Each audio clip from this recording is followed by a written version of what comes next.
오늘 같이 보실 하나님 말씀은 요한복음 15장 12절로 14절까지 말씀입니다. 한 절씩 교독하겠습니다. 내 계명은 곧 내가 너희를 사랑한 것 같이 너희도 서로 사랑하는 이것이니라. 사람이 친구를 위하여 자기 목숨을 버리면 이보다 더 큰 사랑이 없나니 너희는 내가 명하는 대로 행하면 곧 나의 친구라. 오늘 읽은 말씀에서는 예수님께서 우리가 서로 사랑해야 된다는 것을 말씀하시면서 친구를 위해서 자기 목숨을 버리는 예를 들어서 말씀하고 있습니다. 헌신이라는 말이 있습니다. 헌신할 때 이 헌자는 드린다는 뜻이고 신은 이 몸을 말하는 몸신자입니다. 그래서 우리의 몸을 말합니다. 그래서 예수님의 말씀은 친구를 위해서 헌신해야 된다라는 말씀이라고 할 수 있습니다. 저는 몸을 바친다, 헌신이라고 생각할 때 가장 먼저 떠오르는 것 중에 하나는 에밀레 종에 관한 전설입니다. 지금도 경주에 가면 에밀레 종이 있는데 그 소리가 아름답기로 유명하다고 합니다. 그런데 그 종을 처음 제작할 때 신라 성덕대왕 때였는데 어떻게 해도 이 종이 아름다운 소리가 나지 않아서 고민하고 있었는데 어떤 노인이 종에다가 어린아이를 공양하면 좋은 소리가 날 것이다 는 말을 했습니다. 그래서 그 노인의 소리를 들은 그 왕과 종 제작자들은 끓는 쇳물에 어린아이를 던진 후에야 그 종에서 아름다운 소리가 완성되었다 하는 그런 설화가 있습니다. 이렇게 어린아이나 사람의 목숨을 바치는 것을 인신공양이라고 합니다. 인신공양이란 말은 영어로 human sacrifice라고 하는데 이것은 페루나 잉카, 고대 이집트, 그리스, 로마, 중국 등 모든 고대 문명에서 다 인신공양이 있었던 거로 그렇게 밝혀지고 있습니다. 우리나라에서는 대표적인 것 중에 아까 말한 에밀레종도 있고 공양 및 삼백석에 아버지의 눈을 뜨게 하기 위해서 물에 빠진 심청이 이야기도 있다고 할 수 있습니다. 이와 같이 인신공양, 헌신이라는 것은 어떻게 보면 이 심청이처럼 아주 훌륭한 일이고 숭고한 것일 수도 있지만 또 다르게 보면 아주 끔찍한 일이라고 할 수 있습니다. 아무리 좋은 일이라고 할지라도 사람의 목숨을 이렇게 들여서 한다는 것은 너무 끔찍하고 있어서는 안 될 일이라고 할 수 있습니다. 아무리 종의 소리가 중요하지만 어린아이를 바치는 것, 어린아이의 목숨을 바치는 것, 아버지 눈 뜨는 것이 중요하지만 심청이가 목숨을 내어놓는 것, 그건 좀 너무한 것이고 있어서는 안 될 것처럼 생각되는 것입니다. 그런데 예수님은 친구를 위해서 목숨을 바치라 라고 말을 하는 것입니다. 친구를 위해서 대신 죽어주라는 것입니다. 심청이가 아버지를 위해서 임당수의 몸을 바치듯이 친구를 위해서 우리가 몸을 드리고 헌신해야 된다라고 말하는 것입니다. 저는 이 말을 들으면서 과연 내가 살면서 친구를 대신해서 죽어주거나 친구를 위해서 내 몸을 바치는 일, 그런 일이 실제로 있을 수 있겠는가? 실제로 그런 일이 일어날 가능성이 있겠는가 하는 생각을 해보았습니다. 실제 그런 일은 일어날 것 같지가 않고 그런 일을 제가 할 것 같지도 않습니다. 그런데 왜 예수님께서는 이런 말씀을 하시고 이런 예를 들었을까 하는 의아한 생각이 들기도 하는 것입니다. 그런데 이렇게 예수님께서 말씀하신 것에는 특별한 이유가 있습니다. 예수님께서 말씀하신 사람이 친구를 위하여 자기 목숨을 버리면 이보다도 더 큰 사랑이 없나니 라는 말씀은 우리에게 친구를 위해서 목숨을 버리는 그런 사랑을 해라는 말씀이기도 하지만 이것은 우리의 친구이신 예수님께서 우리에게 어떠한 사랑을 보여주셨는가 하는 것을 말하는 것이기도 한 것입니다. 즉 예수님께서 우리의 좋은 친구가 되어주셔서 우리에게 친구로서의 가장 큰 사랑을 보여주셨다 하는 것입니다. 즉 예수님께서 우리의 친구가 되어주셔서 자신의 몸을 드리는 헌신하는 최고의 사랑을 우리에게 선사하셨다, 보여주셨다 하는 것입니다. 그래서 12절에서 내 계명은 곧 내가 너희를 사랑한 것 같이 너희도 서로 사랑하는 이것이니라 라고 말씀하시고 13절에서 사람이 친구를 위하여 자기 목숨을 버리면 이보다 더 큰 사랑이 없느니라 라고 말씀하는 것입니다. 예수님은 우리의 참 좋은 친구로서 우리에게 목숨을 내어주셨습니다. 그야말로 우리를 위해서 헌신, 몸을 바쳐 주셨습니다. 예수님은 우리를 위해서 십자가에서 우리의 죄를 대신해서 우리의 죄를 짊어지고 자신의 몸을 들여서 우리의 죄를 속해 주시고 그렇게 해서 우리를 구원해 주신 것입니다. 이것이 친구를 위해서 목숨을 버리는 그런 대표적인 모습이라고 할 수 있습니다.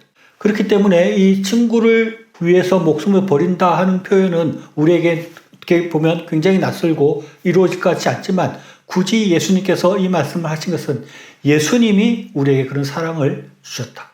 예수님께서 우리를 위해서 몸을 버려서 우리를 구원하셨다. 그런 사랑을 우리에게 주셨다는 것을 말씀하고 있는 것이라고 할 수 있습니다.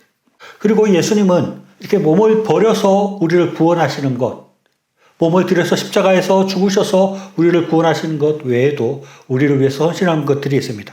그것은 예수님께서는 낮고 천한 자, 우리같이 낮고 천한 자의 친구가 되어주셨다는 것입니다. 많은 사람들이 회피하고 멀리하기를 원하는 이 세상에서 조롱받고 천대받는 사람의 친구가 되어주셨습니다. 예수님이 이런 일을 하신 것입니다. 이것은 어떻게 보면 목숨을 버리는 것과 같이 우리를 위해서 헌신하는 것이고 우리를 위해서 자신의 것들을 내어놓는 행위라고 할 수 있습니다. 사람이 낮고 천한 자들에게 친구가 되어주시는 것은 굉장한 자기 희생이고 큰 자기의 것들을 내려놓는 행위라고 할 수 있습니다. 사람들은 자기보다 좀 나은 사람과 친구가 되기를 원합니다. 최소한 자기와 비슷한 사람들과 친구가 되기를 원합니다. 자기보다 못하고 또 세상 사람들 가운데 조롱받고 천대받는 사람들과 친구가 되려고 하지 않는 것입니다. 그런 사람들과 그런 낮고 천한 자와 친구가 되었을 때 자기 자신도 천대를 받고 낮아질 수 있기 때문에 그래서 뭔가 그렇게 낮고 천한 자들과 친구가 되려고 하지 않는 것입니다. 우리 주변에서 어떤 그야말로 좀 낮고 천하다고 하는 사람이 나에게 친구가 되려고 접근해 온다면 우리는 회피하거나 그들을 피하거나 꼭 가까이 오지 못하게 이렇게 할 가능성이 많이 있는 것입니다. 거리를 두려고 하는 것입니다. 그러나 예수님은 하나님이시고 하나님의 아들이시고 지극히 높으신 분이심에도 불구하고 하나님에 비해서 예수님에 비해서 지극히 낮고 천한 우리의 친구가 되어주시는 것입니다. 이것은 예수님께서 보여주신 큰 사랑이고 친구를 위해서 헌신하는 그런 모습이라고 할 수 있습니다. 그러면서 14절에서는 너희는 내가 명하는 대로 행하면 곧 나의 친구다라고 말씀하십니다. 그리고 그 앞 12절 말씀 다시 또 읽어보면 내 계명은 곧 내가 너희를 사랑한 것 같이 너희도 서로 사랑하라 하는 이것이니라 라고 말씀하고 계십니다. 즉 예수님께서는 내가 너희의 친구로서 너희를 위해서 목숨을 버리는 그런 큰 사랑을 보여준 것처럼 너희도 내가 한 그런 사랑을 내가 한 그런 친구에 대한 사랑을 하라고 말씀한 것입니다. 그렇게 할 때 내가 너희의 친구가 되어주겠다고 말씀하고 있습니다. 우리도 우리 주변에 있는 친구들, 우리 주변에 있는 사람들에게 좋은 친구가 되어줘야 합니다. 친구를 위해서 희생하고 친구를 위해서 나의 것을 내어줄 수 있는 그런 사랑을 해야 하는 것입니다. 즉 친구를 위해서 헌신하는 삶을 살아야 하는 것입니다. 사실 대부분의 친구 관계에서 또는 대부분의 인간관계에서 상대방을 위해서 또 다른 친구를 위해서 헌신하거나 자기를 희생하는 일은 결코 쉽지 않습니다. 가끔 자식을 위해서 자기의 목숨을 내어놓는 부모는 있습니다. 또 자녀들이 부모가 아플 때 간이나 이렇게 신장 같은 거를 내어주면서 그 부모를 돕는 경우는 있습니다. 그런데 그런 부모 자식 간의 희생은 있을 수 있지만 친구를 위해서 뭔가를 희생하거나 목숨을 내어주거나 하는 경우는 흔치 않는 것입니다. 보통의 친구 관계에서는 자기가 많은 것을 희생해야 되거나 내 것을 자꾸 내어줘야 되는 그런 관계가 되고 그런 상황이 된다면 그 친구 관계를 끊어버리는 경우가 오히려 많은 것입니다. 그러나 예수님은 그렇게 하지 말라는 것입니다. 내가 너희의 친구가 되어줬고 너희를 위해서 나의 몸을 내어준 것처럼 나의 모든 것들을 희생한 것처럼 너희도 친구에 대해서 그렇게 희생하고 헌신하는 삶을 살라고 우리에게 말씀하는 것입니다. 우리 주변에도 낮고 천한 자들이 있을 수 있습니다. 그런 자들에게 찾아가서 그들의 친구가 되라고 주님을 말씀하고 있는 것입니다. 우리 생각에 우리 주변에 낮고 천한 자들이 있는데 저 사람은 나에게 친구가 될 수 없어. 저런 사람들과 내가 친구할 수 없어 라고 생각할 수 있지만 예수님께서 우리를 볼 때 저 사람은 너무 훌륭하기 때문에 나의 친구가 될 만하기 때문에 친구가 되어준 것이 아니라는 것을 우리가 생각해야 하는 것입니다. 우리 예수님이 볼 때는 우리는 결코 대등한 사람이거나 뭔가 좋은 잘난 사람이거나 뭔가 훌륭한 부분이 조금도 없고 아주 비천하고 아주 낮고 아주 사람들에게 조롱받을 수밖에 없는 그런 존재였을 것입니다. 그럼에도 불구하고 예수님께서는 우리에게 찾아와 주셔서 우리를 친구 삼아 주셨다는 것입니다. 예수님에 비해서 우리는 너무나 가난한 사람이고 예수님에 비해서 우리는 너무나 도덕적으로 부족한 사람들이고 예수님에 비해서 우리는 너무나 수준이 낮은 사람임에도 불구하고 예수님께서 친구가 되어주신 것입니다. 그렇기 때문에 우리도 우리의 도움이 필요하고 또 연약한 사람들, 그런 사람들에게 찾아가서 그들의 친구가 되어줘야 하는 것입니다. 우리가 뭔가 얻을 거 있는 사람이 아니라 우리가 뭔가 도와줘야만 한 그런 사람들을 찾아가서 친구가 되어주라고 주님께서는 명령하고 계시는 것입니다. 그러나 실제로 이런 일을 예수님께서 말씀하시는 이런 일을 실천하는 것은 결코 쉬운 일이 아닙니다. 제 자신을 돌아보아도 내가 이웃과 친구를 위해서 얼마나 뭔가를 내려놓고 뭔가를 많이 도와줬는가, 그런 많은 손해들을 감수했는가 생각해 볼 때 별로 기억나는 것들이 많지 않습니다. 일단 우리는 우리에게 도움이 필요로 친구들이 주변에 많이 없는 경우가 많습니다. 애당초 그런 친구를 잘 사귀지 않기 때문에 자연히 그렇게 도와줘야 될 친구들이 우리 주변에 많이 없을 수밖에 없는 그런 부분이 있습니다. 그리고 친구를 위해서 내가 그렇게 큰 사랑을 줘야 되고 내가 그렇게 큰 희생을 감내해야 된다는 생각을 애당초 하지 못하고 있는 경우들이 많이 있습니다. 그렇기 때문에 그런 힘든 일을 당한 친구들을 돕는 경우가 참 힘들고 그런 일들을 실천하는 경우가 잘 없는 것입니다. 그러나 주님께서는 그렇게 우리가 친구 관계를 그런 식으로 맺고 살아가지 말고 우리 도움이 필요한 자들을 일부러 찾아가고 또 친구들이 우리에게 도움을 구할 때 비록 내가 싫고 너무 희생이 되는 것 같고 너무 손해야 되는 것 같지만 기꺼이 그를 도와주라고 말을 하고 있습니다. 예전에 있던 교회에서 어떤 한 분이 사업을 하다가 많이 사업이 어려워졌습니다. 그래서 주변 교인들에게 돈을 빌리려고 하는 그런 시도를 하는 것입니다. 그때 그 교인들 중에 많은 사람들이 그 사람을 비난하면서 심지어는 그 사람을 교회에서 쫓아내야 된다는 말을 하는 사람들까지 있었습니다. 어떻게 보면 충분히 이해될 수 있는 일입니다. 교회 안에서 돈을 빌리고 돈 거래를 했을 때 그것 때문에 여러 가지 문제들이 생길 수 있고 교회적으로 어려워질 수가 있습니다. 교회에서 그런 돈 문제로 얽히고 설키면은 교회가 무너질 수도 있는 것입니다. 그래서 그런 의미에서 교회에서 분란을 일으키는 사람을 교회에서 쫓아내야 된다고 생각하는 사람들의 말도 이해가 되는 부분도 있지만 그것은 우리 오늘 읽은 말씀을 근거해서 볼 때 아주 잘못된 생각이고 잘못된 그런 마음이라고 할 수 있습니다. 교회 안에서 어려움을 당하고 있는 사람들, 도움이 필요한 사람들을 그 사람이 너무 가난해졌다.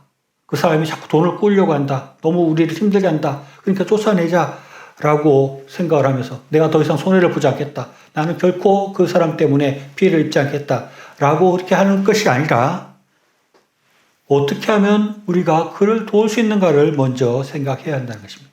그가 교회 안에서 뭔가 돈을 빌려보려고 하는 것, 그 행위가 비록 잘못된 것이라고 할지라도 그렇게 어려움을 당하고 있는 사람을 쫓아내는 것을 생각하기보다는 그것보다 먼저 어떻게 교회적으로 그 어려움을 당하고 있는 사람을 도울 수 있을 것인가, 우리가 어떻게 그의 도움이 될 수 있을 것인가를 먼저 생각하는 것이 그것이 성경적인 것이고 그것이 믿는 사람들의 태도여야 되는 것이고 그것이 주님께서 말씀하시는 친구를 사랑하는 모습이라고 할 수 있습니다.